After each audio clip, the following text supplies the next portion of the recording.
Listo. Hola, ¿qué tal? Soy Diana Hausling, soy médico especialista en psiconeuroinmunología. Vamos a esperar un momento a que más personas se conecten para empezar este webinar sobre el hipotiroidismo, ¿sí?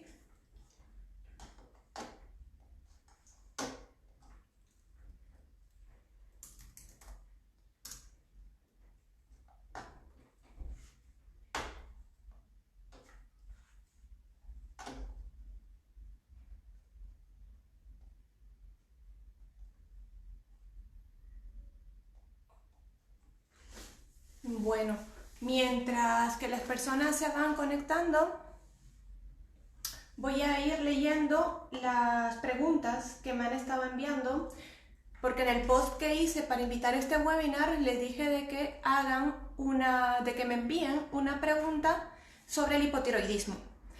De esa forma iba a tener más o menos un plan de qué es lo que íbamos a hablar y saber cuáles son las preguntas más importantes y las que tienen las personas con hipotiroidismo en este caso. Así que, bueno, vamos a empezar.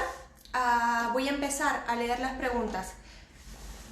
Obviamente que no solamente voy a responder la pregunta como tal, sino voy a explicar un poquito el porqué de mi respuesta, obviamente. A ver, pese a que tomo levotiroxina, siento que sigo teniendo síntomas de cansancio. ¿Por qué, por más que intento, no logro bajar de peso? ¿El hipotiroidismo tiene que ver con el aumento de peso? Yo tomo la levotiroxina de 50 y mi doctor me dijo que tome en ayunas, pero no consigo un embarazo. ¿Qué estará pasando? Me preocupa. Alimentación para reducir hinchazón y gases. Bueno, voy a responder todo lo que me pregunten. Luego, horario adecuado para tomar el medicamento. ¿Qué tan importante es el papel de la alimentación en el tratamiento? Mi pregunta es, ¿qué dieta debo llegar a hacer para prevenir la degeneración de mi salud con esta enfermedad? Supongo que con el hipotiroidismo. Me diagnosticaron hipotiroidismo de Hashimoto, aún no tomo la medicación. ¿Por qué no? Porque los niveles de T4, T3 y TSH están bien, pero se me inflama mucho el estómago. ¿Qué puedo hacer? Tengo los niveles en analíticas, en examen de sangre, estables, pero me han mandado el Eutirox. Bueno, obviamente que muchas de las personas que están conectadas saben que el Eutirox es la medicación indicada para los pacientes que tienen hipotiroidismo. Vamos a hablar sobre la medicación, sobre los síntomas que tienen las personas. Vamos a hablar también sobre el embarazo, porque me están preguntando del embarazo. ¿Qué pasa cuando una persona está embarazada y le mandan Eutirox? Si es recomendable, no es recomendable. Es recomendable. ¿Qué vitaminas o suplementos pueden tomar para el hipotiroidismo? ¿Qué alimentos deben de tomar las personas que tienen hipotiroidismo? ¿Será posible revertir el Hashimoto antes de que se convierta en hipotiroidismo? Me empezó hace un año por una infección de Helicobacter pylori. ¿Cada cuánto hacerte el chequeo para controlar el hipotiroidismo? ¿Cómo se debe tomar el Eutirox? Que es algo tan básico que seguro que muchos de ustedes lo deben de tomar y tal vez no saben cómo se tiene que tomar exactamente. Otras preguntas sobre la amenorrea, sobre el embarazo. Estoy tomando el Eutirox, pero a pesar de que lo tomo, sigo teniendo el cansancio y los síntomas por los que fui al médico. Bueno, más o menos estas son las preguntas.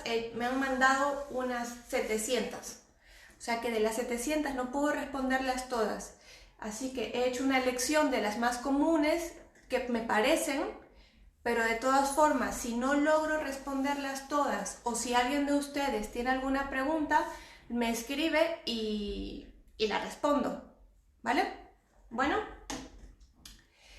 empezamos. Hipotiroidismo. ¿Qué es el hipotiroidismo? ¿Cuáles son los síntomas del hipotiroidismo? Seguro que muchos de ustedes lo saben. El hipotiroidismo es una patología que pueden haber dos tipos de hipotiroidismo. Bueno, son más de dos tipos de hipotiroidismo. Uno es el Hashimoto, que es cuando ya es una patología autoinmune. El otro, hay un hipotiroidismo subclínico, que el hipotiroidismo subclínico es cuando la persona tiene unos exámenes de sangre, una TSH alta o la T4 baja, cuando hay alteraciones en el examen de sangre, pero la persona no tiene síntomas todavía, los síntomas comunes. Entonces, este es el hipotiroidismo subclínico. El hipotiroidismo como tal es cuando la persona ya tiene la TSH elevada, los exámenes de sangre salen alterados y también tiene los típicos síntomas. Los típicos síntomas son cansancio, fatiga, que suben de peso sin que tenga sentido con lo que comen, caída del cabello, que sean friolentos, frioleros. Esos son los síntomas típicos. Que algunas personas que llevan mucho más tiempo con enfermedades crónicas ya tienen otros síntomas como que les falla la memoria, que no se acuerdan muy bien de las cosas. Otra cosa común es que las personas no tienen la capacidad de concentrarse demasiado, que es otra cosa que es bastante frecuente. Bueno, esos son los síntomas normales, habituales del hipotiroidismo. Entonces, voy a volver a empezar a hacer un pequeño resumen porque veo que hay más personas que se han conectado, así que voy a comentarles que voy a responder las preguntas que me han hecho algunas personas, la mayoría de personas que han enviado una solicitud, para poder aclarar las preguntas básicas que siempre están haciendo las personas que tienen hipotiroidismo.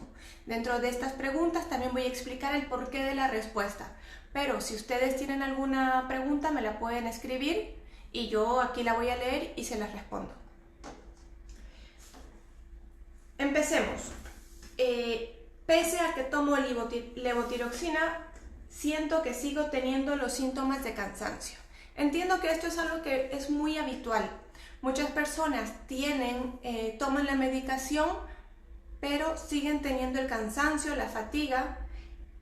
Pero es fundamental saber por qué cuando uno tiene hipotiroidismo tiene estos síntomas. Si no saben la causa, no sirve de nada tratar los síntomas como tal. Que eso es lo que hacemos con la PNI, la psiconeuroinmunología clínica, que es a lo que yo me dedico actualmente. Lo que trata es la causa de las enfermedades, la causa de los síntomas. No tratamos si tienes cansancio y te doy un energizante. No, lo que estamos intentando es tratar la causa de la patología o del síntoma, descubrir qué fue lo que ha llevado a que esta persona tenga este síntoma. Entonces, lo que vamos a hacer es ver cómo funciona el tiroides, para qué sirve el tiroides, qué es la levotiroxina. No sé si se ve, he hecho un pequeño papelito que no se ve muy bien, pero es simplemente para que se hagan una idea. Bueno, el tiroides es este. Este tiroides lo que hace es producir las hormonas, la T4 y la T3, que esas son las hormonas que normalmente les piden en las analíticas. Pero ¿quién manda la señal al tiroides para que éste empiece a secretar la T4 y la T3? Es el hipotálamo. El hipotálamo lo tenemos en el cerebro. El hipotálamo le envía la TRH a la hipófisis. La hipófisis secreta la TSH. La TSH es la hormona que habitualmente se les pide a las personas para ver si tienen un hipotiroidismo. Cuando la TSH está elevada, se dice que tienes un hipotiroidismo subclínico o hipotiroidismo. Entonces, va primero el hipotálamo, luego la hipófisis, luego la TSH envía una señal a la tiroides. Esta tiroides lo que hace es secretar y producir la T4. Importante, ¿de qué se Pero es que no puedo darle la vuelta al folio, lo siento. Por eso no se va a ver muy bien, pero es más o menos para que tengan idea cómo va el eje. La T4, las hormonas tiroideas, se forman a partir de muchos nutrientes. Unos de ellos, los principales, es el yodo, el selenio y el zinc. Entonces, la TSH se convierte o pasa al tiroides para convertirse en T4. La T4, que es esta de aquí, lo que hace es, la función principal es convertirla en T3. Cuando esta se convierte en T3, se convierte en la hormona activa. La hormona, la T4, no es activa. La función de esta es convertirse en T3. La T4 también puede convertirse en RT3. Entonces, la T4 se puede convertir en estas dos. ¿Cuál es la diferencia y por qué les estoy contando esto? Cuando una célula capta T3, la célula se activa. Pero cuando una célula capta en su receptor a la RT3, la célula se inactiva. Esta es la diferencia, en que puedes convertirla en una o en la otra. Una activa, la otra desactiva la hormona como tal. Entonces, en una persona con hipotiroidismo, lo que entendemos es de que esta persona tiene un metabolismo lento, que lo que produce que aumente de peso, que tenga cansancio. Esto, si lo entienden, es que está como desactivada, apagada. Es porque posiblemente esté habiendo un predominio de la RT3 y no de la T3. Ahora, ¿qué viene a ser esto? Todo es el eje. La T4 es la que se convierte en estas dos. La T4 es la hormona que la gente está tomando. La levotiroxina es T4. Y esto iba a que la pregunta que alguien me hizo fue ¿por qué a pesar de tomar la levotiroxina sigo teniendo los síntomas? Pues esta es la respuesta. Porque lo que tú estás tomando es T4. Es una hormona que no es activa. La activa es la T3. Lo que se supone que lo que los médicos como yo hacemos es dar la T4 porque esperamos a que la T4 se llegue a convertir en T3 para que así tus células se activen y puedan funcionar. Pero no siempre sucede, porque para que llegue de la T4 a la T3 tienen que haber muchas sustancias que no todo el mundo las tiene en las cantidades adecuadas. Por lo tanto, no se llega a convertir correctamente. Por eso las personas siguen teniendo los síntomas que tienen a pesar de tomar la hormona. Luego, ¿qué pasa cuando una persona toma la levotiroxina, pero esta no se convierte en T3? Es porque posiblemente se esté convirtiendo en RT3. La RT3 es una hormona que cuando la célula la capta, el mensaje que le estás enviando a la célula es desactívate. Un ejemplo que Dani me lo dio hace mucho tiempo, cuando yo pasaba clases todavía, fue, imagínense una célula del hepatocito. Esta célula tiene que cumplir 500 funciones. Cuando esta célula, que tiene que cumplir 500 funciones, capta una T3, la célula sí cumple sus 500 funciones. Pero ahora imagínense que este paciente tiene un hipotiroidismo, entonces esta célula que tiene que captar T3 no lo capta y capta la RT3, el mensaje que está recibiendo esta célula es: lo siento, no tienes suficiente energía, por lo tanto no puedes ejercer tus 500 funciones, solamente puedes ejercer 10 funciones, 15, 20, 30, muchísimas menos. Es por eso que el metabolismo se hace más lento, es por eso que tenemos como que muchísima menos energía, porque nuestra célula no está captando la hormona que le da la energía, sino que está captando la hormona que le limita o quita la energía. De eso se trata básicamente el hipotiroidismo, de la energía, de qué célula, de qué hormona es la que va a captar la célula. Entonces, el fin de un tratamiento para un hipotiroidismo sería que la célula capte la T3. Pero para esto tenemos que hacer muchísimas cosas, no solamente dar una levotiroxina o el Eutirox, que eso es lo que normalmente se hace, dar la pastilla y ya está. Interviene el tema de, ¿estás absorbiendo bien la levotiroxina? No, si sigues con los síntomas, es posible que no la estés absorbiendo bien, o es posible que no tengas los siguientes precursores para que se convierta de T4 a T3, recordando que la levotiroxina es la T4. Si la T4 no se llega a convertir en T3, no sirve de nada, no te sirve de nada, vas a seguir teniendo una TSH alta y vas a seguir teniendo los mismos síntomas. Ya que expliqué la parte básica, voy a seguir viendo las preguntas para ver qué más cosas les tengo que contar. Entonces, entiendo de que la pregunta de los síntomas de cansancio ya está un poco respondida. Es que si no captas adecuadamente la hormona, no vas a tener esa vitalidad.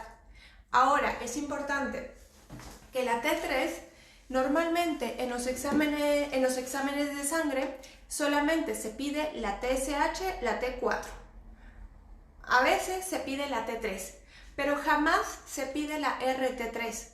Y en algún momento que a alguien se le han pedido la RT3, la T3 reversa, sucede de que siempre sale, o la mayor cantidad de veces sale dentro de los parámetros. ¿Cómo hacer entonces para que la T4 pase a T3? A eso voy. Estaba hablando de los RT3. La RT3, entonces, nunca se pide en las analíticas. Es fundamental pedirla, pero saber interpretarla también. Porque tienen que haber normalmente entre 20 y 10 veces más T3 que RT3. No vale de nada ver lo que te sale en el papel, de que tiene que estar entre, no recuerdo exactamente los valores, pero eso no te vale de nada. Si esos valores te salen alterados, es que de verdad estás muy mal. Estás con una energía demasiado baja, o sea, demasiado que deberías, o sea, que hay muchas personas que están internadas en un hospital porque tienen una RT3 tan baja que se logra valorar en las analíticas. Pero lo habitual en una persona que tiene hipotiroidismo, lo que se tiene que hacer es el equivalente de que tiene que haber entre 10 y 20 veces más T3 que RT3. ¿Sí? Entonces es fundamental pedir analítica de RT3. Aquí en España normalmente solamente se puede conseguir esa analítica por medio de seguros privados, al igual que supongo yo que en cualquier otro país. Entonces, voy a seguir con otra pregunta. ¿El hipotiroidismo tiene que ver con el aumento de peso? Claro que sí, porque si tu cuerpo no está teniendo la suficiente T3, el metabolismo es muy lento. Por lo tanto, cualquier cosa que tú consumas, bueno, que habitualmente las personas consumen alimentos que engordan, es muy lento y entonces tiende a absorberlos más. Voy a ver las preguntas que me están haciendo en este instante.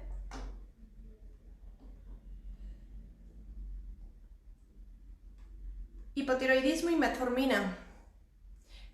Bueno, el hipotiroidismo es una patología que se tiene que tratar sí o sí, y la metformina la utilizan para las personas que tienen diabetes tipo 2 o que están por ser diabéticos. En este caso, lo que yo recomendaría principalmente es hacer una adecuada alimentación para que la persona absorba adecuadamente la levotiroxina y también que disminuyan la glucosa en sangre. Obviamente se tienen que disminuir hidratos de carbono, como por ejemplo la papa, la patata y absolutamente todos los cereales, y reemplazarlos por batata, boniato o camote o yuca. En hidratos de carbono me refiero principalmente a esos. Limitar muchísimo el consumo de azúcares en cualquiera de sus presentaciones, excepto la miel. Que la miel, al tener 8 tipos diferentes de azúcares, es productiva, es buena.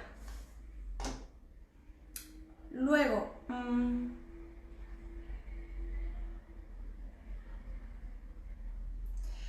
¿cómo se lleva el hipotiroidismo con reumatismo? Entiendo que me estás diciendo sobre la artritis reumatoide.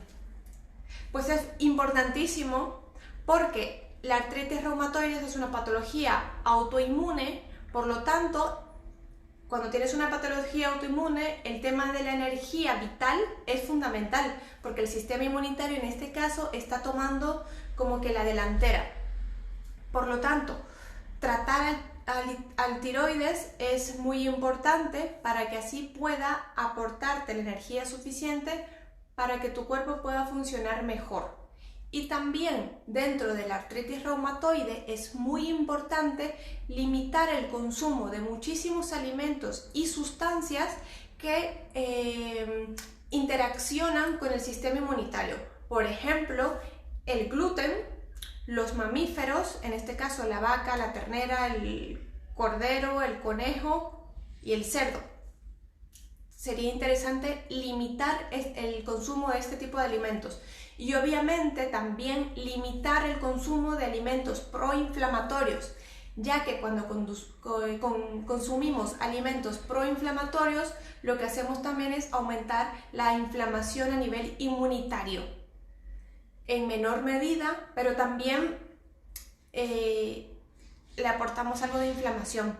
Entonces, alguien con artritis reumatoide y con hipotiroidismo, no sé si es hipotiroidismo normal o hipotiroidismo autoinmune, yo le limitaría muchísimo el consumo de estos alimentos y obviamente que todo esto hay que valorarlo en una consulta, pero así a grandes rasgos no le va a hacer daño a nadie hacer máximo 3 comidas al día y no 5 comidas, ya que con cada comida que hacemos nos inflamamos.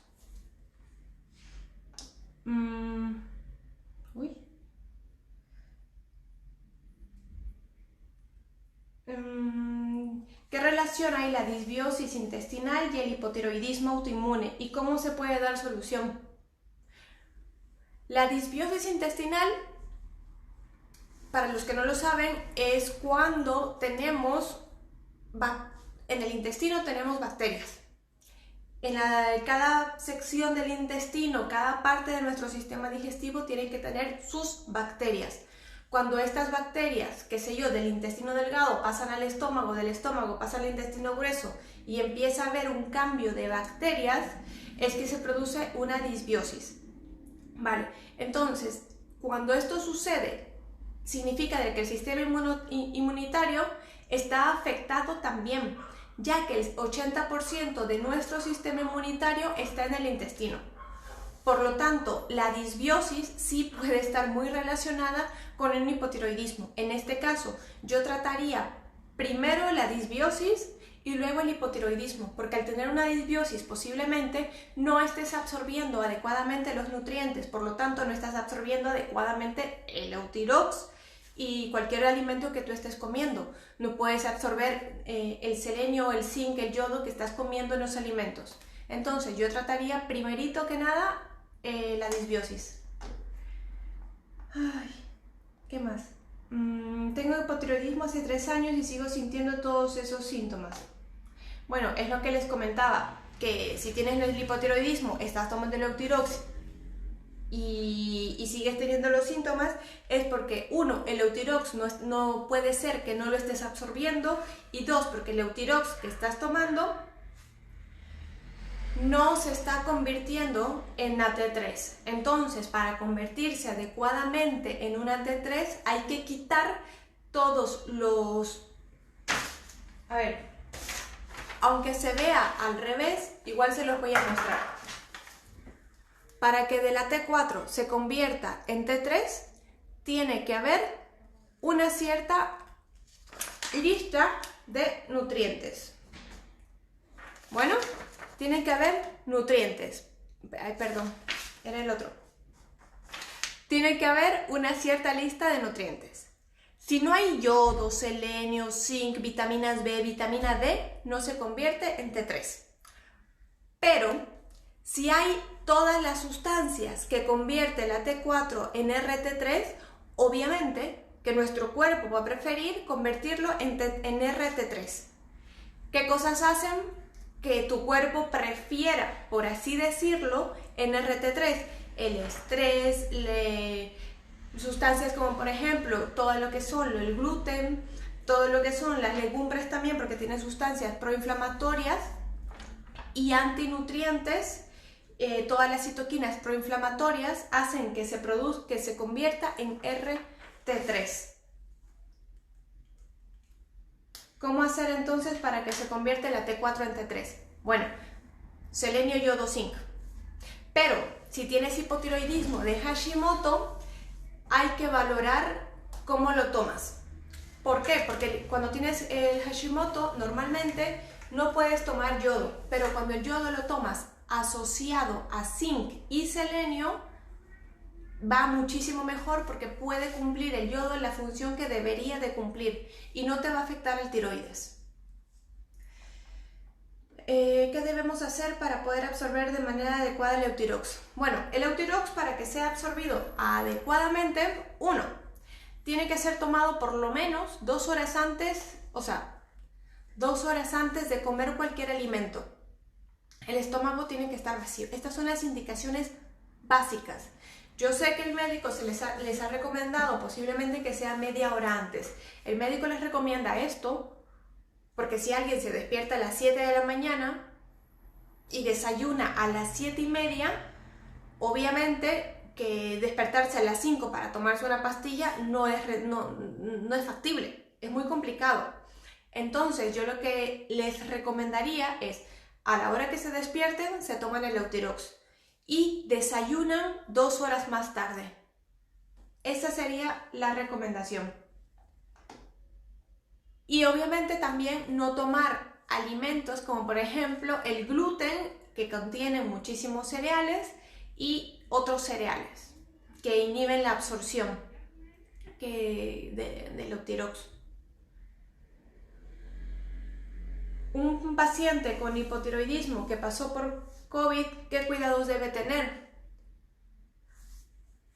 A ver, si es un paciente que está haciendo una alimentación adecuada, un ritmo de alimentos adecuada, una suplementación adecuada, yo no recomendaría que hagan ningún otro cambio, como es algo que mis pacientes no les estoy recomendando, porque ellos ya llevan una alimentación, un ritmo de vida guiado.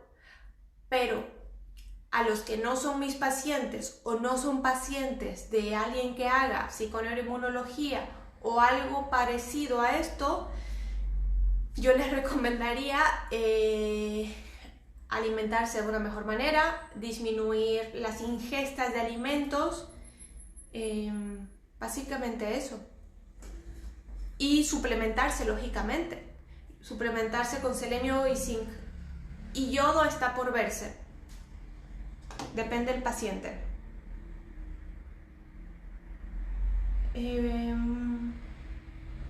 ¿Puede la alimentación afectar a la producción de T3 y T4? Lógicamente, porque de la alimentación es de donde sacas el yodo y el zinc, a menos que te lo suplementes, pero en principio la teoría es de que tú deberías de sacar todos los nutrientes de la alimentación. Otro tema es el hecho de que los alimentos que estamos comiendo hoy en día no tengan los nutrientes suficientes. Porque, por ejemplo, los alimentos que llegan aquí de España son de Perú, son de Bolivia, son de Chile, muchísimos de ellos son de allí. Y para que lleguen aquí a España en una buena, o sea, para que podamos comerlos, tienen que ser cosechados muchísimo antes, casi verdes tienen que ser cosechados. ¿Y en dónde es que maduran? En el barco, en lo que los traiga.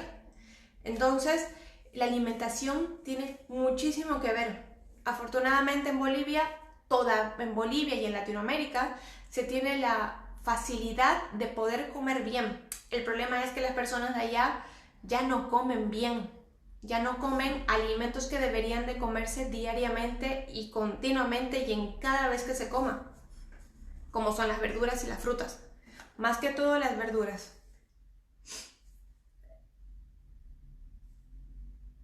Vale, alguien me dice, tengo el hipotiroidismo, tomo 125 de Eutirox hace un año y tengo la prolactina alta. Estoy medicada, pero no logro bajarla. No entiendo muy bien qué es lo que no logras bajar, pero supongo que la prolactina. La prolactina sube por muchas formas. En este caso, la prolactina que se secreta también de base del hipotálamo, por la imagen que se les que está diferente, pero también viene del hipotálamo. Entonces, yo creo que tienes una patología ya además de fondo central.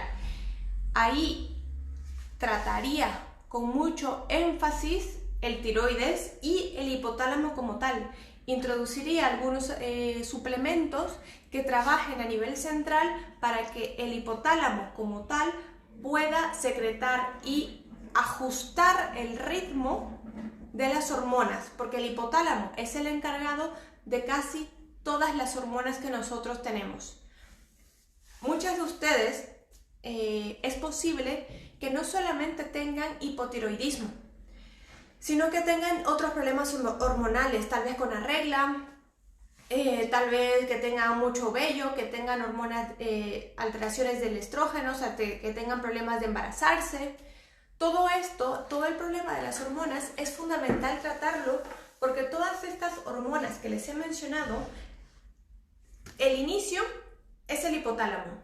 El hipotálamo es como que saca 1000 tentáculos, bueno, no 1000, pero bastantes tentáculos, y si un tentáculo de estos, que es un eje de las hormonas tiroideas, está afectado por retroalimentación, va a afectar a que este hipotálamo afecte a otro y a otro y a otro.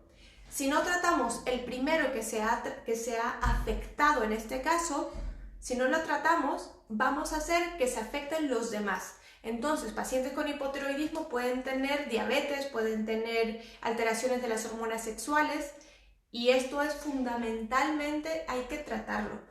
Por el tema del embarazo, que también muchas personas me lo están preguntando porque obviamente les cuesta embarazarse. ¿Por qué creen de que a una persona con hipotiroidismo le cuesta embarazarse? Hace un rato les he comentado de que la T3 era la hormona que activa el metabolismo, que activa, que da energía. La falta o sea, el no poder embarazarse es porque es natural. Si tú no tienes energía para vivir, ¿cómo puedes pensar en que puedes tener energía para criar un hijo?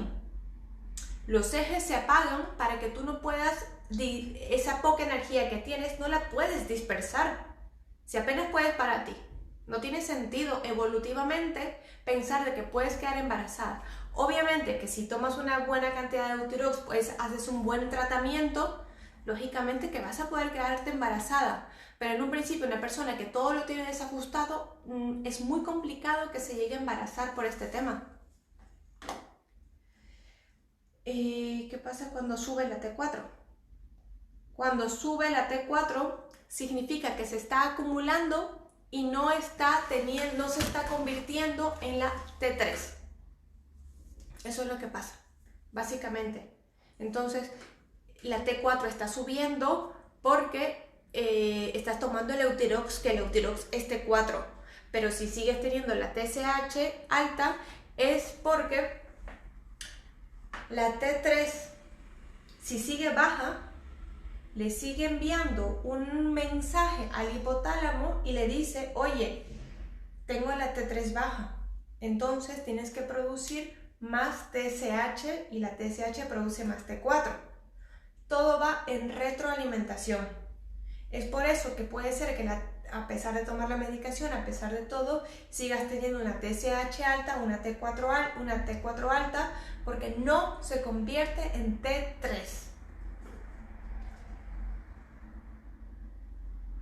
¿Qué pasa si tomas más medicación tiroidea, más medicación, más Eutirox?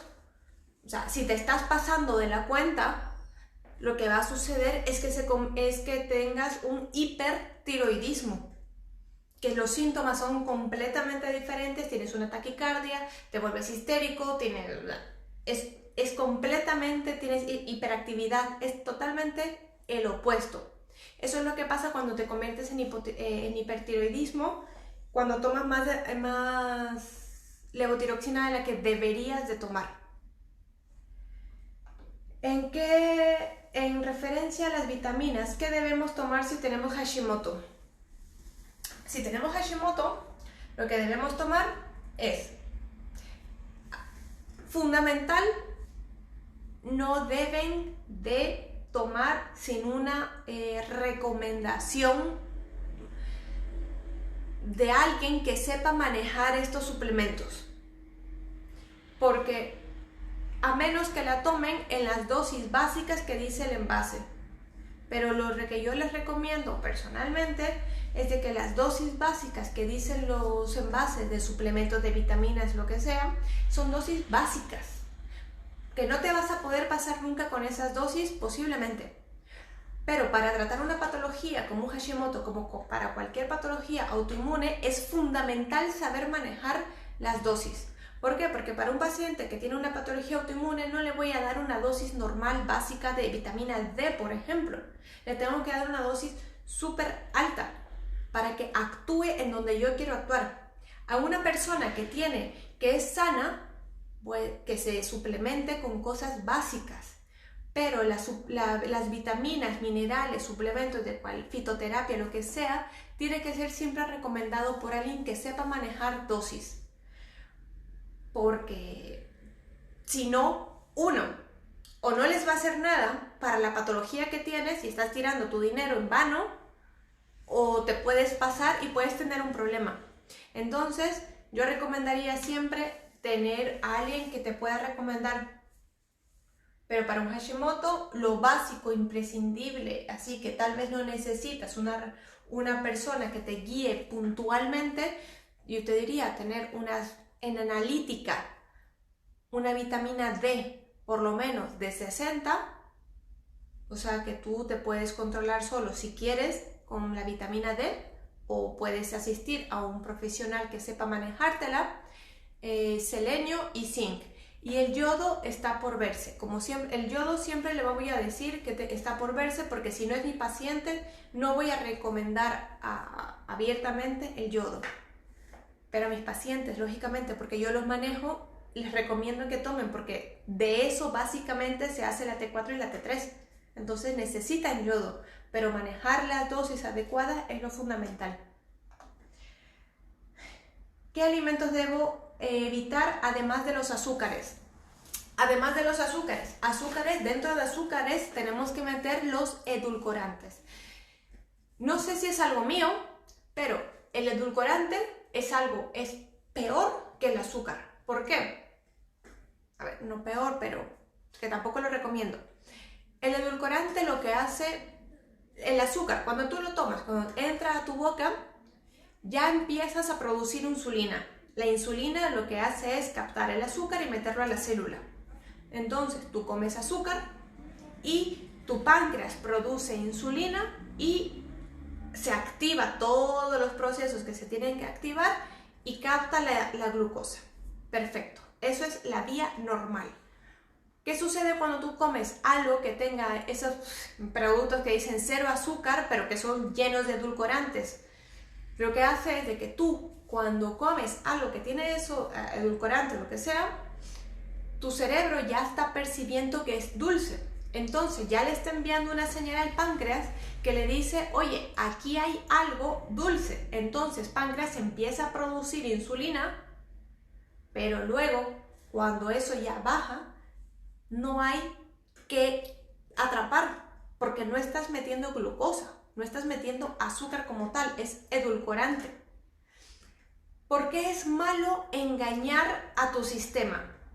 Porque hace un momento, cuando les he contado, en mi folio, que lo ven chueco, es que esa hormona, la insulina, bueno, muchas de estas hormonas también son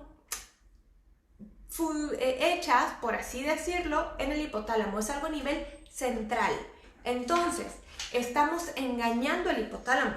Si lo estamos engañando, este va a decir, bueno, si me están engañando tanto, voy a que hagan lo que les dé la gana. Y empieza a equivocarse o a funcionar de una manera no muy adecuada.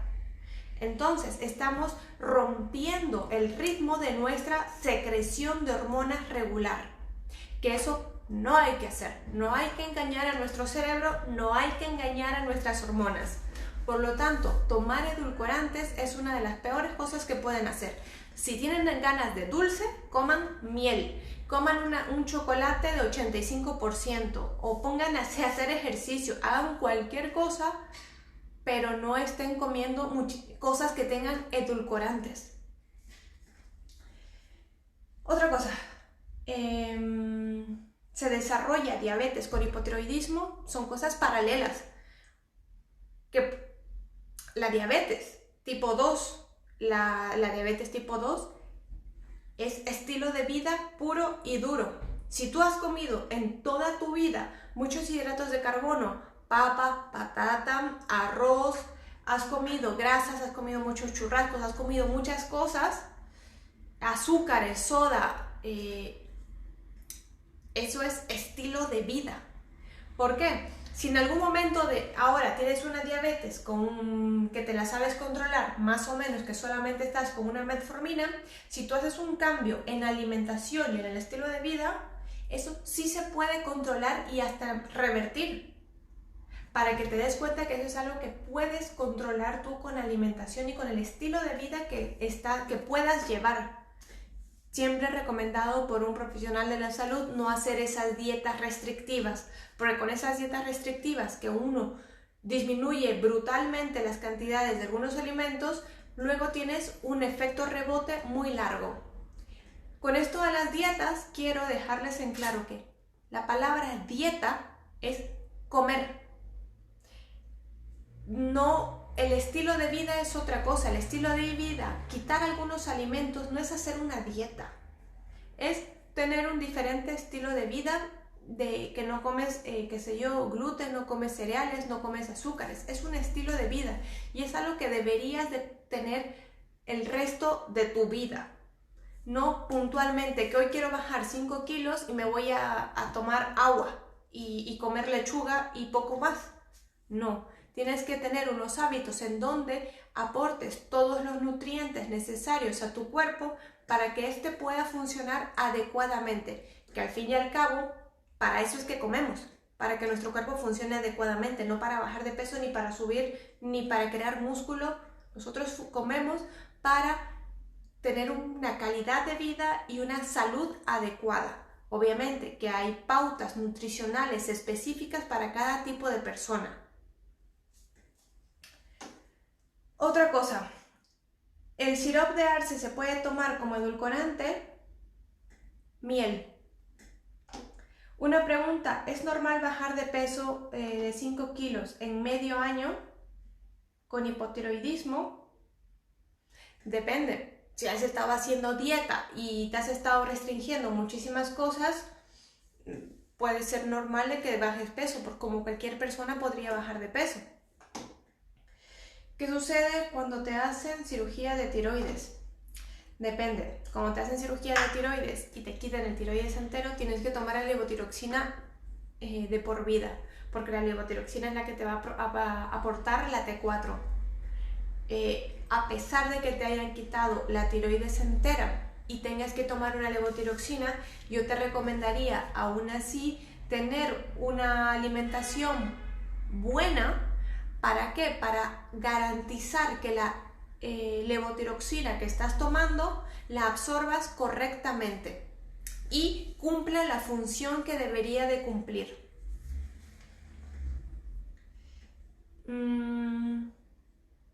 Alimentación por la mañana en hipotiroidismo y deporte.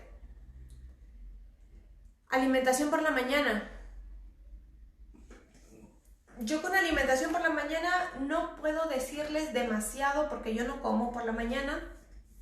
Mi primera comida es a las 3 de la tarde, 4 de la tarde, pero sé que mis pacientes lo que comen es aguacate o palta, tostadas de trigo sarraceno, atún, huevo revuelto, huevo duro, huevo pasado, todas las formas de huevo que existen. Algunas personas, su primer comida ya es, o sea, a las 11 de la mañana almuerzan o comen. O sea que ese ritmo de llevar el alimento, comer porque es la hora, no es natural. Lo normal debería ser que comemos porque tenemos hambre. Comemos porque tenemos hambre básicamente, no porque es la hora de comer. Si no tienes hambre a las 7 de la mañana que te has despertado, no comas. ¿Quién te está obligando a comer? No te vas a morir si no comes, no te va a pasar nada si no comes. Tú tienes músculo, tienes grasa, tienes glucosa en sangre, entonces aprende a utilizar los recursos que tú tienes en tu cuerpo para que estos mismos funcionen. ¿Qué daños produce en el tiempo la toma de levotiroxina? Pues no tengo una respuesta a eso, la verdad, porque la levotiroxina, no puedo decir que a alguien un daño porque no voy a recomendar a alguien que no la tome, porque es algo vital, a menos que esté haciendo muchísimas otras cosas para llegar al punto dado en que tenga que reducir o quitar la levotiroxina. Solamente ese comentario voy a hacer.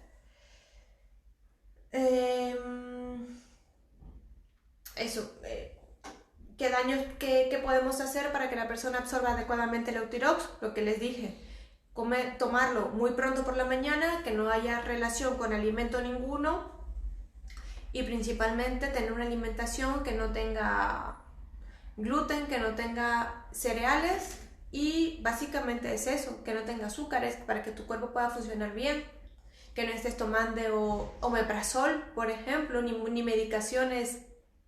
Bueno, depende de qué medicaciones también, pero el omeprazol inhibe la absorción de muchísimos medicamentos.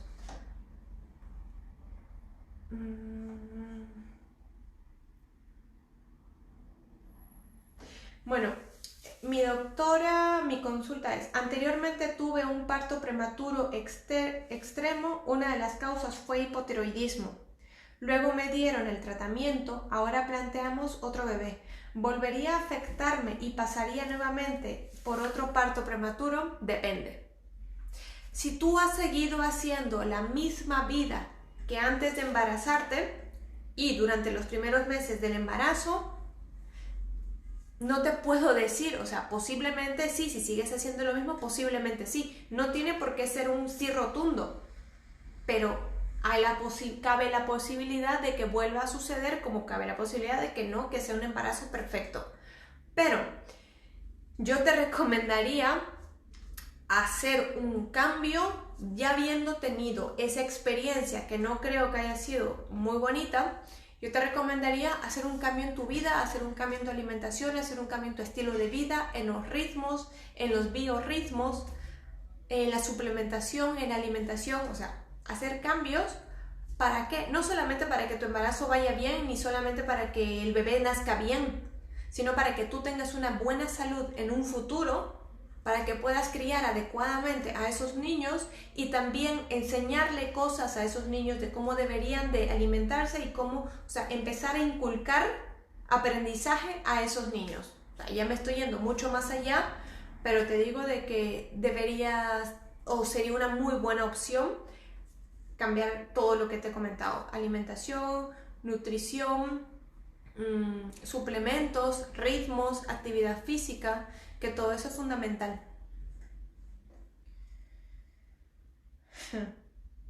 Elena. ¿Alimentos como el amaranto, la chía, el mijo se pueden consumir o es mejor eliminar o limitar? El mijo no. Para alguien que tiene anticuerpos antitiroideos, como son las personas que tienen Hashimoto, el mijo no se debe de consumir. La chía, bueno, la chía yo la recomiendo utilizar como decoración para los platos o como algo que les gusta comer a las personas. Pero no es algo que les digo, ¿sabes qué? Tienes que tomarlo. ¿Por qué? Porque la chía es un omega, es omega 6, 3, pero tenemos que hacer muchos trabajos enzimáticos para convertirla adecuadamente. Por lo tanto, la chía está bien que la consuman, pero no debería de ser la fuente de omegas. Y el amaranto, sí pueden consumir el amaranto sin ningún problema. Los goitrógenos, ¿realmente roban yodo? ¿Cuáles son? Los goitrógenos, depende. Las personas con Hashimoto no deberían de consumir los alimentos, los goitrógenos. En este caso, yo les recomendaría consumirlos que estén bien cocidos, bien cocinados. Por ejemplo, en una persona con Hashimoto no se recomienda comer coliflor, brócoli, patata, yuca, mostaza, soja, soya, todas las crucíferas, el plátano y la fresa. Todos estos alimentos los pueden consumir siempre y cuando estén bien cocinados. Si los van a consumir crudos, a ver, esporádicamente en algún momento los pueden consumir crudos, no pasa nada. Pero pensar que siempre debería de comerse cocidos o cocinados. Alimentación para celíacos, celíacos completive, pues los celíacos tienen la mejor suerte del universo para mí. ¿Qué más quisiera yo ser celíaca y de verdad no comer nada de gluten? Los celíacos tienen mucha suerte al limitarse en comer el gluten, pero tienen la mala suerte porque normalmente lo que se les recomienda es comer alimentos sin gluten, como otros productos que tienen 1.000.000 de sustancias para reemplazar al gluten. Entonces lo que están comiendo los celíacos son productos ultra mega procesados. A un celíaco yo le diría no comas nada de gluten, pero tampoco comas los otros cereales que no tienen gluten, pero es que tampoco deberías comerlos porque tienen antinutrientes, como son las galletas sin gluten que vienen, panes sin gluten, empanadas sin gluten, todo viene sin gluten, pero tienen 1.000.000 de sustancias X que son dañinas también para la permeabilidad intestinal y para el intestino.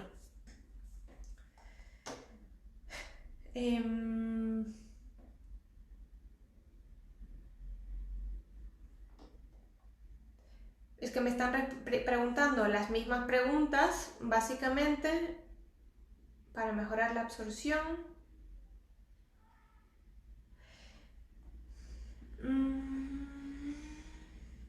Tengo Hashimoto, ¿qué recomienda para evitar la inflamación? No tomo medicación, pero a veces el ritmo cardíaco lo tengo acelerado y adelgazo. Pues al tener Hashimoto tienes anticuerpos, antitiroglobulina, anti-TPO posiblemente, y en este caso es algo particular y se debería de revisar bien la analítica y ver qué es lo que está sucediendo puntualmente. ¿Se puede revertir el hipotiroidismo de Hashimoto? Esa es una pregunta que me encanta, porque es la pregunta que engloba a cualquier patología autoinmune, porque el Hashimoto es una patología autoinmune. Entonces, lo que yo diría es, ¿cuánto tiempo te ha demorado para tener un Hashimoto? Si has tenido 30 años un Hashimoto, has acumulado factores de riesgo para llegar a desarrollar un Hashimoto, entonces tendríamos que esperar unos cuantos años para poder revertirlo. ¿Revertirlo cómo? Haciendo muchísimos cambios. Más o menos los cambios que ya estoy mencionando en todo este rato, pero no he tenido hasta ahora un paciente que lo haya revertido, pero sí he tenido pacientes que todos los anticuerpos se han disminuido. No he tenido pacientes que se han revertido porque obviamente no tengo en práctica tantos años como para que esto me haya sucedido, pero sí he logrado que hayan disminuido todos los anticuerpos, que es una de las partes que caracteriza al Hashimoto.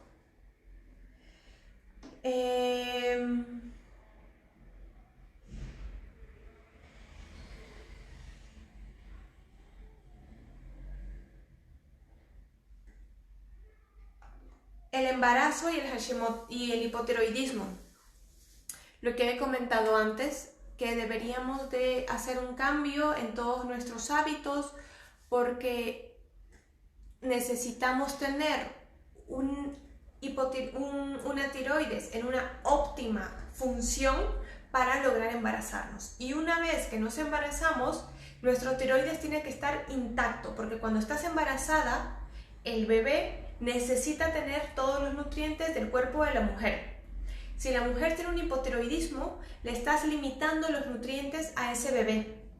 Entonces, necesitamos, alguien me preguntaba también si es dañino dar Eutirox en un embarazo. No, en un embarazo se tiene que suplementar con yodo y se tiene que dar Eutirox, pero muchísimo. Muchísimo, ¿por qué? Porque tenemos que garantizar que el bebé que va a nacer tenga todo lo necesario. Por lo tanto, si al dar mucho yodo o al dar mucho Eutirox podemos hacerle un daño al tiroides de la madre, posiblemente sí. Pero ahí tenemos que poner una balanza. ¿Qué prefieres? ¿Hacer un poco de daño al tiroides de la madre o garantizarte el nacimiento de un bebé sano?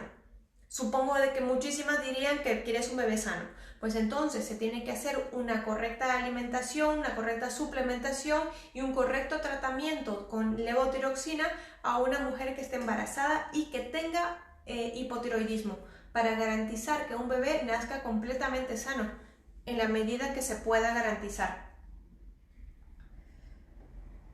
Luego,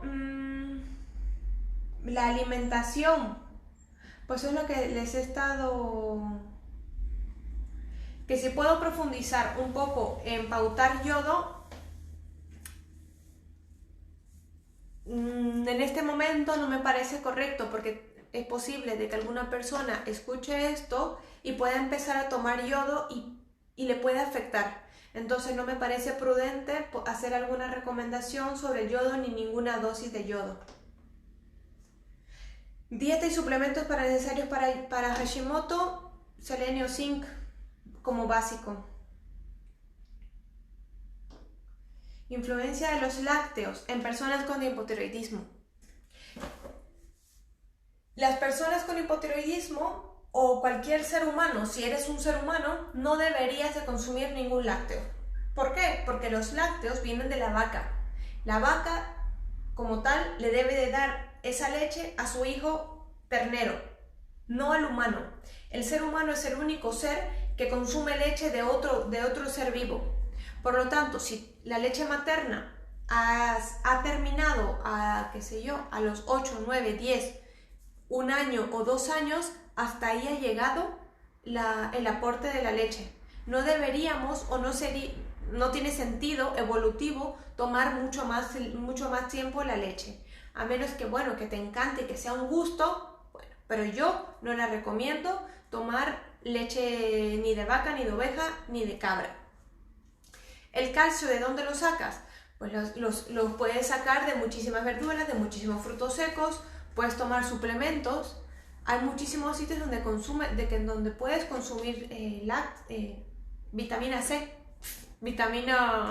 calcio, que no es necesario tomar lácteos, que entiendo que por eso es que la gente lo toma, por el calcio. La diferencia entre el Eutirox y la levotiroxina es que la levotiroxina es la hormona como tal y el Eutirox es la marca comercial.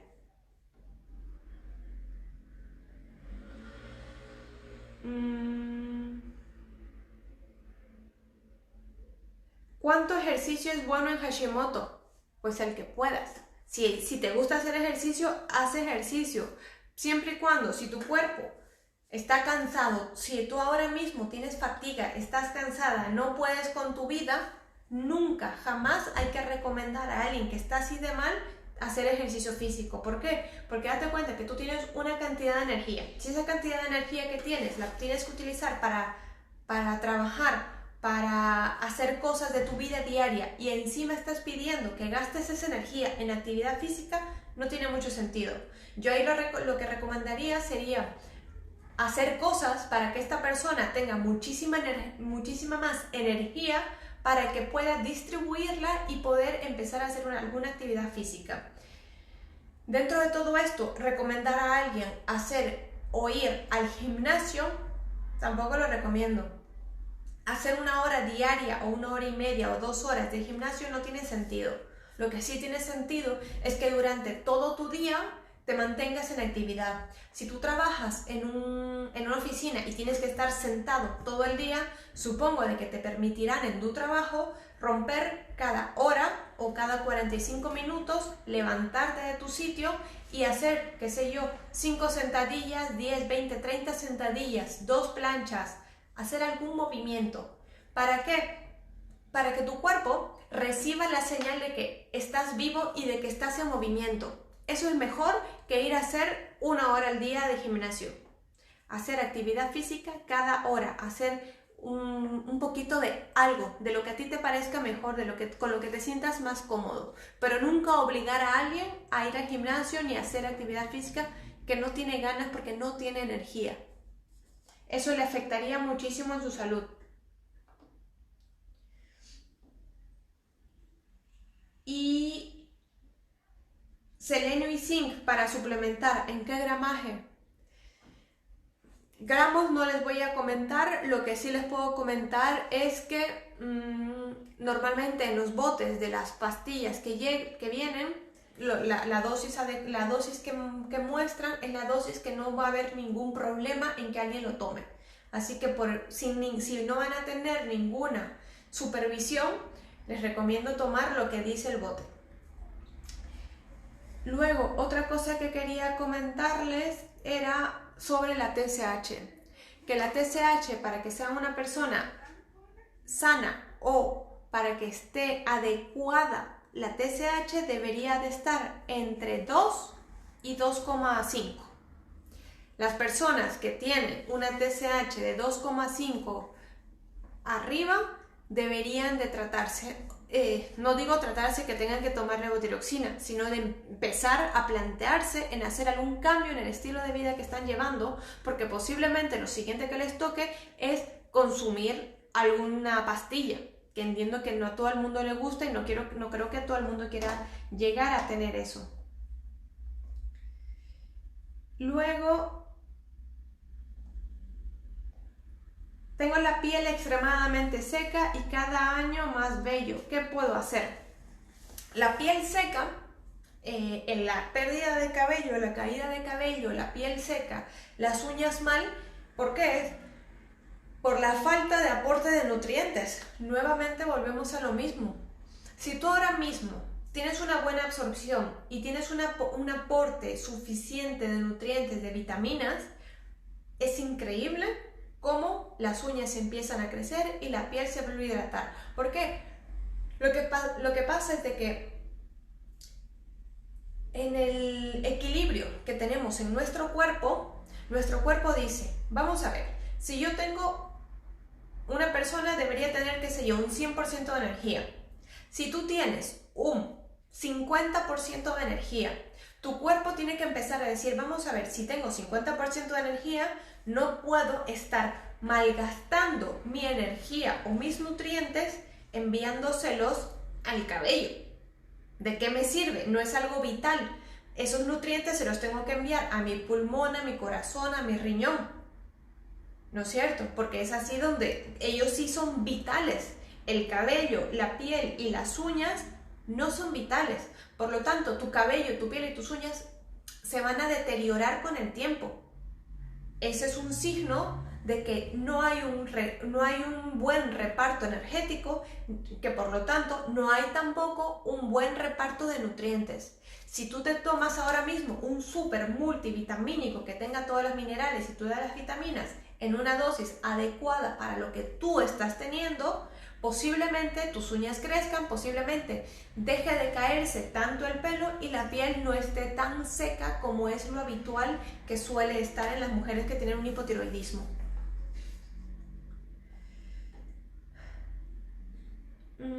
La suplementación en anemias o valores subóptimos de ferritina en hipotiroidismo indicaría solo la lactoferrina o combinas con hierro si este está bajo. El tema del hierro y la ferritina tiene que ver con el sistema inmunitario.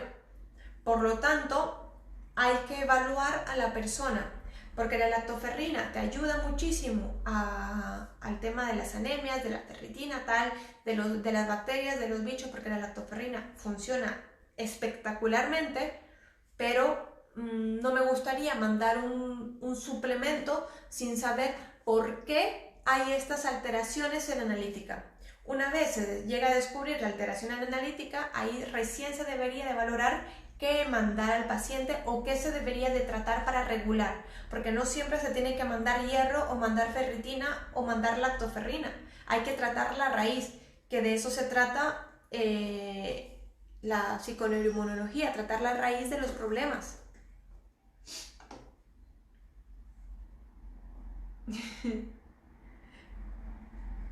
La persona que tiene hipotiroidismo tiene relación con la disfunción eréctil. Pues sí, claro. Si hemos estado hablando de que el hipotiroidismo es un inadecuado un inadecuado reparto energético, como en las mujeres dificulta al embarazo, en los hombres dificulta a la disfunción eréctil. ¿Por qué? Porque en principio la disfunción que el órgano sexual masculino debería de estar erecto, ¿para qué? Para que pueda concebir adecuadamente.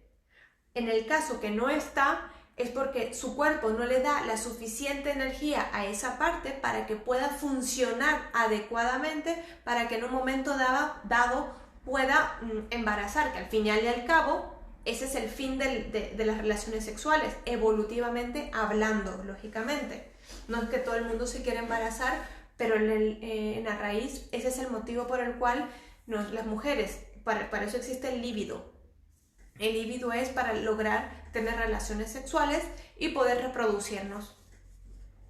Entonces sí tiene algo que ver la disfunción eréctil con el hipotiroidismo. Los problemas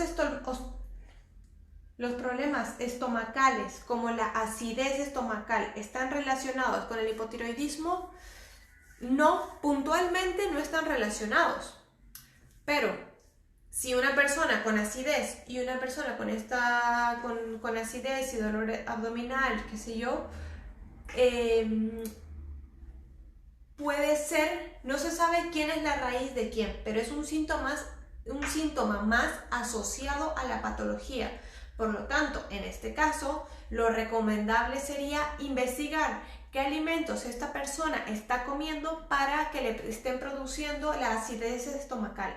Normalmente, al quitar lo mismo que siempre he estado comentando, el gluten, los cereales, los azúcares, las sustancias gaseosas, también disminuye el reflujo y la acidez estomacal, aumentando el consumo de lima o limón con bicarbonato para corregir el pH estomacal en vez de tomar un omeprazol, podría mejorar.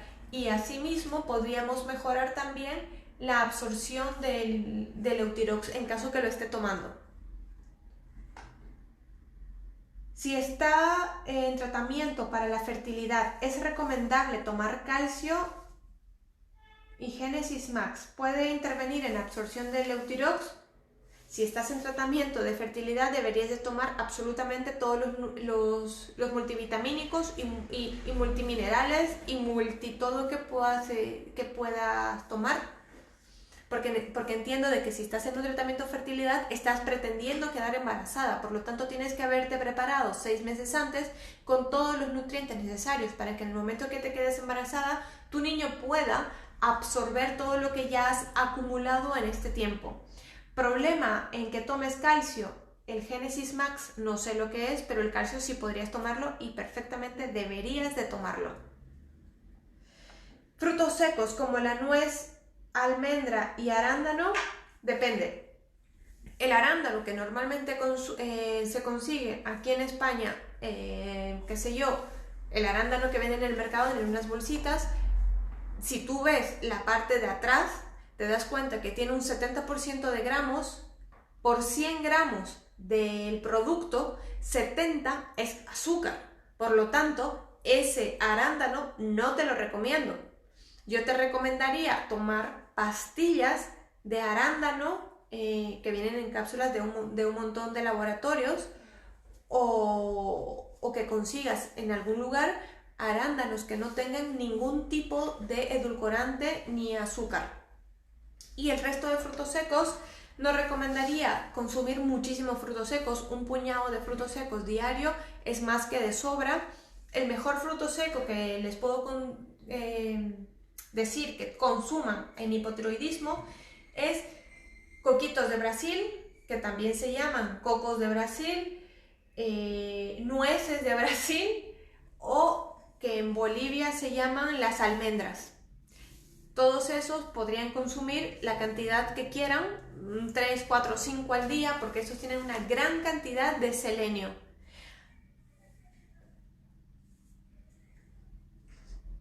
Otra cosa,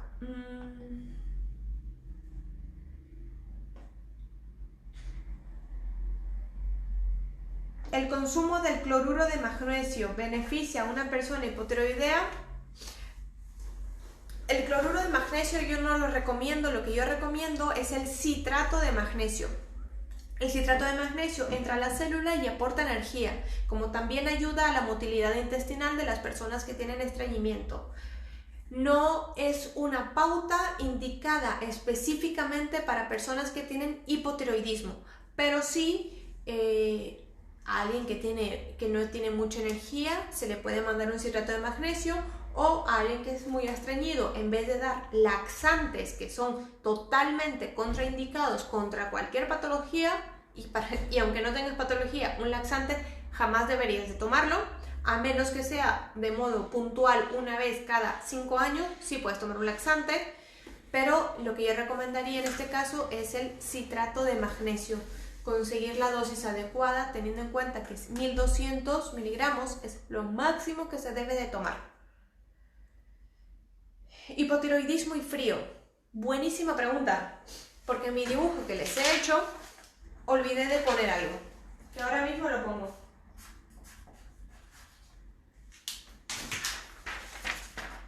En este dibujo les marqué la T4, la T3, la RT3 y acabo de hacer la T2. Ahora, la T2 es la hormona que regula el frío, la termorregulación.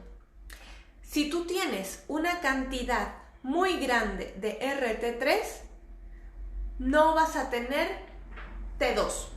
Por lo tanto, no vas a termorregular y vas a tener frío. Pero si tu T3 está bien, vas a termorregular muy bien y vas a tener el frío que cualquier persona normal pueda tener. Entonces, es por eso que las personas que tienen hipotiroidismo normalmente son friolentas o frioleras, porque no convierten adecuadamente la T3 en T2. Es por eso que sucede el frío. ¿Qué alimentos son prohibidos con hipotiroidismo normal? Prohibidos.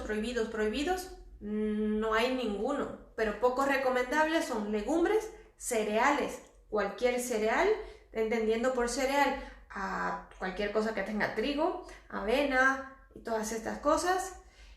Soja, la soja o soya en una persona que tiene hipotiroidismo o en una persona que es mujer no debería de consumirlo, mejor si nunca o muy pocas veces, Lo que sucede es de que la soja es un disruptor endocrino. Lo que sucede es de que la soja en la célula tiene un receptor para la hormona tiroidea. La soja entra en ese receptor y lo que sucede es que la hormona tiroidea queda volando, pero la soja interfiere. Entonces, la hormona tiroidea está allí y hay otras cosas que están ocupando el sitio. Entonces, si quitas la soja, la hormona tiroidea puede entrar y cumplir su función. Este es otro tema que no hemos comentado y no me he dado pie a comentarlo, el de los disruptores endocrinos. Los disruptores endocrinos lo que hacen es ocupar el sitio de las hormonas que deberían ocuparlo. ¿Qué les recomendaría para disminuir el consumo o estar cerca de estos disruptores endocrinos? El maquillaje tiene 1 millón de sustancias muy tóxicas. El maquillaje, los desodorantes, no les digo que no se pongan desodorante, pero que consigan algunos que sean naturales o que no tengan tantos químicos. Otra cosa fundamental es el uso de plásticos, botellas de plásticos que normalmente las rellenamos, no. Comprarse estas botellas de acero inoxidable o de vidrio que puedes poner caliente, frío, lo que quieras y no va a expulsar sustancias que son negativas. Luego, los suavizantes de ropa. La gente anda andando con su ropa que huele demasiado a suavizante y lo que estás haciendo es que la ropa se pega a nuestra piel y absorbe todas estas sustancias, nanoplásticos, nanopartículas que puedan estar en esta ropa. Deme un segundo, que se me ha quedado sin batería el ordenador y si no, no puedo leer sus preguntas. Otro disruptor endocrino, entonces, era la soja, los plásticos también entran los tuppers en donde ponemos la comida que ha sobrado, la fruta, eso también lo que bota es el bisfenol. Entonces, no solamente es consumir alimentos que no tengan bisfenol, porque el plástico tal vez no tiene bisfenol, pero tiene muchas otras sustancias, entonces tampoco sería adecuado tomarlos o tenerlos cerca de nosotros. Luego, básicamente esos son cualquier cosa química. Las pastas de dientes que tienen un montón de flúor tampoco son recomendadas. Deberíamos de consumir alguna pasta de dientes que sea más natural, que no tenga flúor. ¿Por qué? Porque el flúor lo que hace también es eliminar nuestra flora bacteriana, que la flora bacteriana inicia en la boca y va por todo nuestro sistema digestivo. ¿Se debe de cambiar la pasta dental con hipotiroidismo? Creo que he escuchado que se debería por el flúor. Pues es lo que acabo de decir. Que no es puntualmente por el hipotiroidismo. Es porque a cualquier ser humano le hace daño. Porque ahora hay muchas cosas con flúor y meter tanto flúor en un momento dado, hace muchísimos años, cuando nada tenía flúor, sí era necesario. Pero ahora, cuando todo tiene flúor, ya no es necesario. Es más, tenemos un exceso de flúor. ¿Por qué no mejoro después de más de 20 años de tratamiento? Posiblemente no estás mejorando después de 20 años de tratamiento porque nunca has hecho algún otro cambio aparte de tomar la pastilla. Si no has cambiado la alimentación, no has cambiado la actividad física, no has cambiado la forma en cómo duermes, si no has cambiado el ritmo de los alimentos que comes, si no has suplementado algunos alimentos suplementos, o tal vez no se te ha diagnosticado adecuadamente tu patología, es por eso que sigues teniendo después de 20 años los mismos síntomas. Ahí te recomendaría visitar a un especialista que vea tu patología de una forma más integral para poder ayudarte. ¿Podría reiterar qué alimentos recomienda consumir para un hipotiroidismo? Eso es mejor, hablar en positivo. ¿Qué alimentos recomiendo? Recomiendo palta o aguacate, pollo, pavo de buena calidad, que no sean los que están estabulados allí, que les ponen inyecciones, sino el pollo o pavo que esté libre, comiendo libremente sus gusanos, su tierra, lo que sea que coman los gusanos, pero que no estén estabulados ahí o enjaulados. Otra cosa, todo el tipo de grasas. Pescados que tengan mucha omega 3, por ejemplo, todos los pescados azules, mejillones, todas las gambas, todos los mariscos. Otra cosa más, frutos secos. Dentro de los frutos secos centramos principalmente en las nueces o cocos de Brasil. Todas las verduras, todas las hortalizas, que son súper recomendables. Reemplazar la patata o papa por boniato, batata o camote, y también introducir la yuca. En los países que tengan el trigo sarraceno, el alforfón es el hidrato de carbono que reemplazaría a cualquier otro de los cereales. Aquí en España, por ejemplo, tenemos el trigo que se conoce como trigo sarraceno y lo podemos encontrar en grano, que lo puedes preparar como si fuese arroz. Puedes encontrarlo también en harina, que la puedes utilizar como si fuera una harina normal, para hacer todo lo que hace con una harina. También puedes encontrar pasta de trigo sarraceno, puedes encontrar todo de pasta de trigo sarraceno, todo de ese cereal, que en realidad es un pseudo cereal. Ese sería el más adecuado, ¿por qué? Porque tiene menos cantidad de antinutrientes y la curva de glucosa, de insulina que te hace, no es tan puntuda como la del arroz. El arroz es una curva muy así y el trigo sarraceno es así. Entonces es más recomendable. Esta curva plana te la hace también el boniato, batata o camote y la yuca. Entonces, estos son los alimentos más recomendados. La palta o el aguacate es lo mejor que cualquier persona podría comer. Y huevos. En relación a los huevos, yo recomendaría los huevos de gallinas que estén sueltas. No siempre, aquí en España, no siempre hay que mirar que en el paquete te diga huevos camperos o gallinas camperas, sino hay que mirar el sello que dice en el huevo, porque es fundamental, tiene que ser el 0 o el 1, y en cualquier otro país lo fundamental es que la gallina esté libre. En eso es en lo que se tienen que fijar, porque si una gallina está en una jaula pequeña, sin movimiento, recibiendo antibióticos, y al lado de unas gallinas que estén muertas o qué sé yo, son huevos que están cargados con sustancias proinflamatorias, que prefiero que no coman huevo a que coman ese tipo de huevo.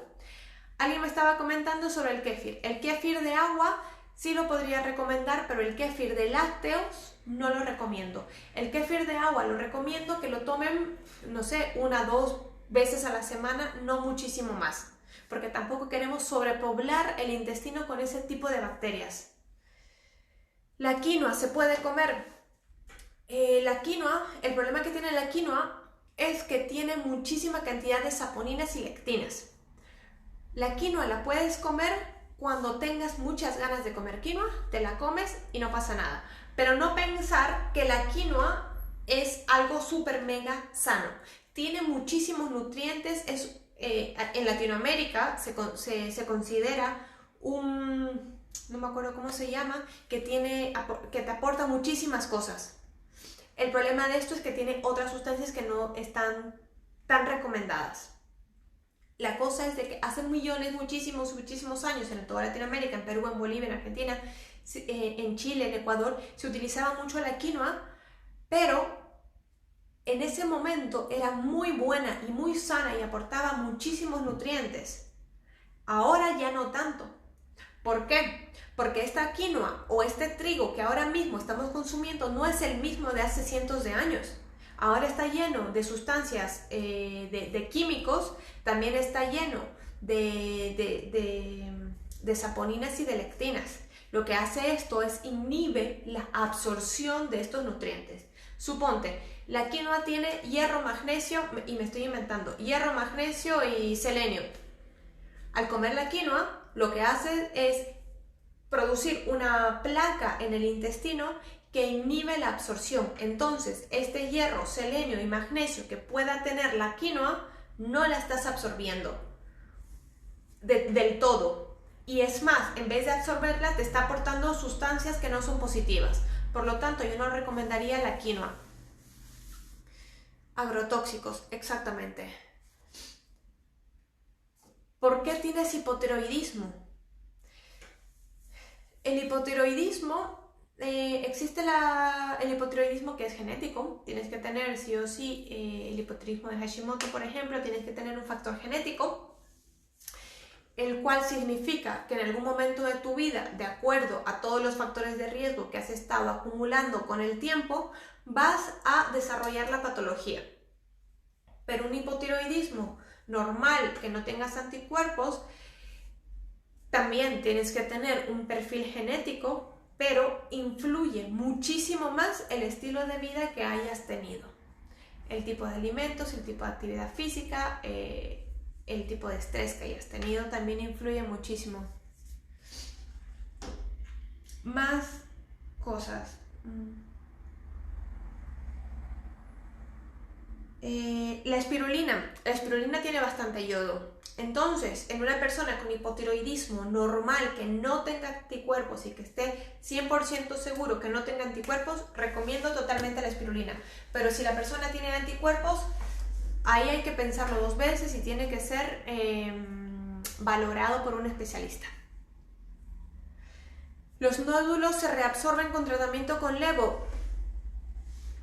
La levo, como tal, podría ayudar a mejorar los nódulos, pero yo tengo casos que los nódulos desaparecen cuando cambiamos el resto de cosas que todo el rato les he estado comentando. El estilo de vida, básicamente, ahí existe la posibilidad, a menos que me digas que tienes unos nódulos de 30 años de evolución, es un poco más complicado que se reviertan esos nódulos a que me digas que son unos nódulos de unos cuantos años, lógicamente. El hipotiroidismo normal, habitual, no el subclínico, bueno, el Hashimoto, muchas veces se debe a la falta de yodo. Por eso es de que te venden la sal yodada. Sí, las emociones también y los pensamientos. Las emociones y los pensamientos que tenemos. A ver, las emociones y los pensamientos es el pilar, uno de los grandes pilares. Alimentación, actividad física, el cómo duermes y los pensamientos, el estrés, las emociones son lo principal en la vida. No sirve de nada si tú ahora mismo empiezas a tomar un montón de selenio, un montón de zinc, un montón de yodo, te empiezas a tomar omega 3, empiezas a suplementarte un montón y a comer perfectamente bien.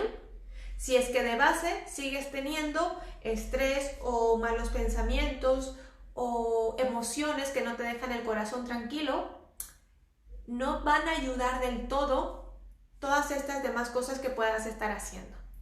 Es fundamental. Yo recomendaría siempre hacer un poco de todo, hacer un poco de actividad física, un poquito de alimentación, un poquito de suplemento y mucho de pensamientos y emociones, porque eso es lo que somos, básicamente, eso es lo que alimenta nuestra espiritualidad.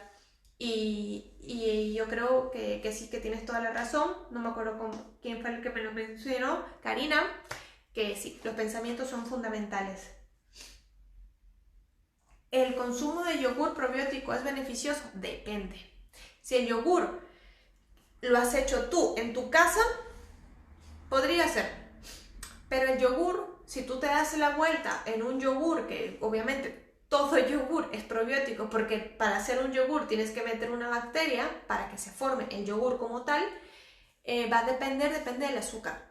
Por ejemplo, los azúcares que tienen los yogures, tienen el yogur griego, que es el natural, tienen como 4 gramos. 4 gramos a mí me parece mucho, teniendo en cuenta que una persona de 60 kilos debería de tomar como máximo 25 gramos de azúcar.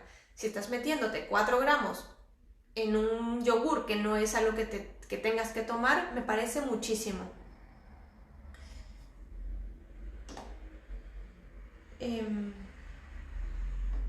¿Puede terminar el hipotiroidismo en problemas de celiaquía?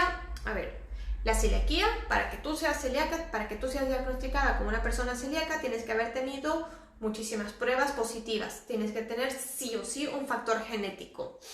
Para que alguien para que alguien desarrolle o se dé a la luz la celiaquía, tienes que haber tenido muchísimos factores de riesgo en tu vida. ¿A qué me refiero con factores de riesgo? A que durante mucho tiempo en tu vida has tenido que estar consumiendo cierta cantidad de alimentos, cierto tipo de alimentos, ciertas medicaciones, ciertas cosas, que llega y el vaso rebalsa y ¡pum!, eres diagnosticado porque ya tienes unos síntomas adicionales.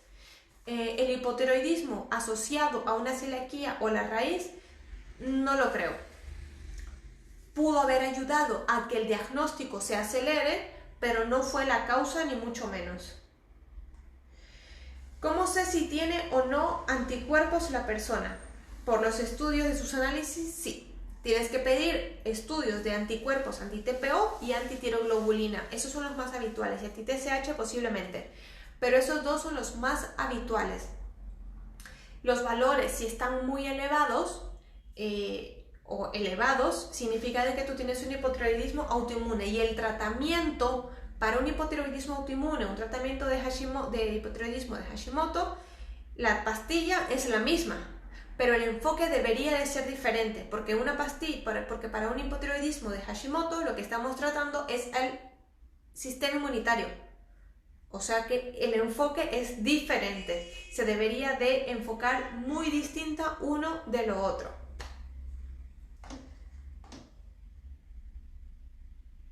¿A qué se debe la inflamación abdominal? ¿Se relaciona con el hipotiroidismo?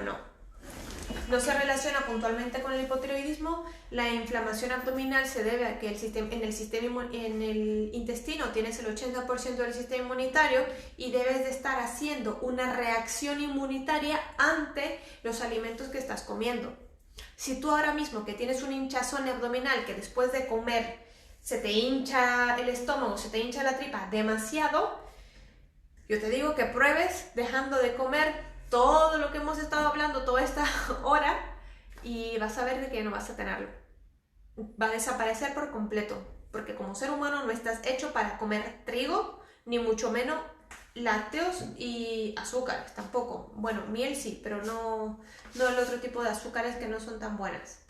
Entre un azúcar de caña blanca y la morena, el ejemplo es, el azúcar blanca es 100% mala, exagerándolo, es un 100% mala, y el azúcar de caña morena es 99% mala. O sea que no tiene mucho sentido comer la morena. Cuando se diagnostica hipotiroidismo, ¿por qué se da la metformina antes del tratamiento? Yo no haría eso, pero no sé por qué te han hecho eso a ti. Supongo de que tiene que ser por algo de la glucosa que debes de tener, y entienden que disminuyendo la glucosa podría tener una reacción en el tiroides, pero no lo sé. No sé por qué te hicieron eso, ni obviamente no lo sé porque no estoy viendo tus exámenes de sangre, ni sé exactamente tu caso.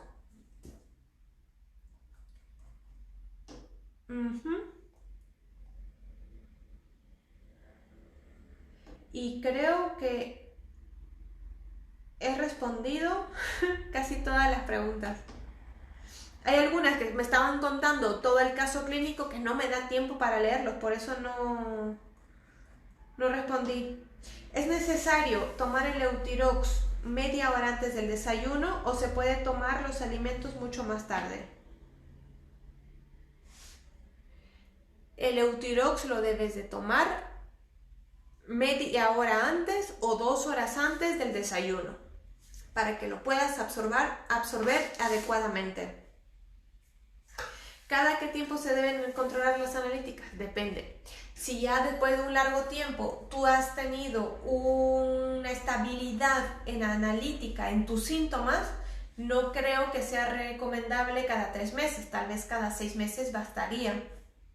Pero si tú tienes síntomas aún de tener el cansancio, la caída de cabello, que sigues engordando y tal, hacer analítica no te sirve de nada porque lo que te están tratando no es eso, te están simplemente dando una pastilla para que la TSH se regule. Entonces, deberías de ver el médico o en lo que te están tratando y ver qué otras cosas más se pueden hacer. Pregúntale a tu médico qué más puedes hacer para mejorar, si es que no estás mejorando, lógicamente.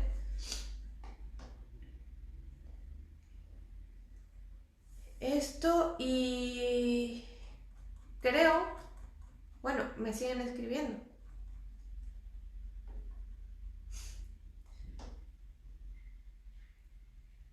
¿Cuál es la opinión sobre el hipotiroidismo y ayuno intermitente y dieta cetogénica? Bueno, depende. Es que estas preguntas así tan puntuales es depende. Porque hay personas que tienen hipotiroidismo simple, común y silvestre, que se le puede hacer una dieta cetogénica, que le puedo mandar un ayuno intermitente y no hay ningún problema. Hay otros pacientes que tienen más patologías asociadas o más sintomatología asociada que no es recomendable el ayuno ni la dieta cetogénica. O sea que es algo, depende. Pero a los pacientes que yo tengo que tienen hipotiroidismo y que también tienen el Hashimoto, yo les mando el ayuno intermitente. Cuando son pacientes normales, me refiero que no tienen muchísimas cosas, yo les mando el ayuno intermitente y les va genial. Es más, me agradecen por haber descubierto esto, porque se dieron cuenta de que no necesitan comer todos los días más de 3 comidas al día. Y si no tienen más preguntas, creo que ya podríamos terminar, a menos que tengan más. Comentarles que lo que yo me dedico actualmente, yo soy médico, pero me dedico puntualmente a hacer psiconeuroinmunología. La psiconeuroinmunología lo que hacemos es tratar a un paciente como un todo. En la medicina, cuando yo aprendí la medicina, que no fue hace mucho tiempo, nos enseñan a tratar al paciente de acuerdo a la patología que tiene, que nos diferenciamos en especialidades. Con la PNI lo que hago es ver a un paciente, mis consultas duran 1:30 o 2 horas, en las cuales el paciente me tiene que contar su vida entera. Me tiene que contar cómo está con su familia, cómo está con sus amigos, con su pareja, con sus hijos, me tiene que contar qué come, qué no come, cómo va al baño, cómo no va al baño, o sea, me tiene que contar todo, porque es ahí en donde yo sé cómo vive él, qué siente él, qué hace para poder tratarlo adecuadamente, porque para mí un paciente es un todo, yo no lo voy a diferenciar en distintas patologías. A mí un paciente me viene con un hipotiroidismo, pero a la vez me puede venir con un Sjögren, me puede venir con una patología, cualquier otra autoinmune, con diarreas, con estreñimiento, con amenorrea, que no puede embarazarse, con un montón de síntomas, pero no puedo dividirlo, yo lo tengo que tratar integralmente, porque las personas somos un todo, no nos pueden partir en pedacitos, creo yo. Entonces, a lo que me dedico es esto, a la PNI, que tratamos a los pacientes, más que todo, viendo cuál es el motivo por el cual el paciente tiene los síntomas y tratamos a la raíz, no tratamos al síntoma. No te voy a dar un paracetamol o lo que sea para que no te duela o para que se desinflame. Lo que hago es descubrir por qué te duele o por qué está inflamado o por qué tienes tal cosa. Y con esto hacemos un cambio de vida. Obviamente que estos tratamientos tienen que haber, la persona tiene que hacerse responsable de su enfermedad, de su patología y de su vida, porque yo simplemente lo que hago es darle todas las herramientas y darle todo el conocimiento que yo sé y ya tú ves qué es lo que haces. Es tu responsabilidad, yo no me puedo hacer responsable. En la medicina convencional me dices que tienes, te doy una pastilla y a ver qué pasa. A ver, no es tan así, pero el paciente, su única responsabilidad es tomar la pastilla. Aquí no solamente tomar la pastilla, es hacer un cambio y ser consciente y aprender de tu patología y aprender el por qué estás así. Es tomar conciencia realmente de lo que estás haciendo. Me preguntan si hago consultas en línea. Sí, hago consultas en línea. Yo vivo aquí en Madrid, pero hago consultas para todos los países, lógicamente. Con el cambio de horario ajustamos un poco los horarios y se pueden hacer las consultas en línea totalmente.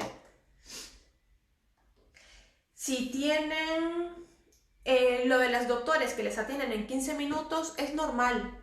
En un inicio yo los culpaba, me enojaba muchísimo, pero con la seguridad social, con lo que como se maneja el sistema en todos los países, es normal que los médicos trabajen de esta forma. Mi consulta es una consulta privada, por lo tanto, me puedo tomar el tiempo que yo necesite y que yo quiera dar al paciente. En una consulta de la seguridad social, no es así. Tienen tiempos, tienen límites y es lo normal y, no hay, y es natural que eso suceda. No hay que culpar a los médicos por ello.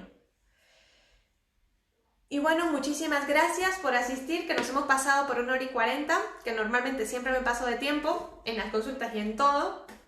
Y muchísimas gracias por la asistencia, me ha encantado verlos y ver los asistentes y por las preguntas que me han hecho y espero haber respondido correctamente todo lo que me han dicho.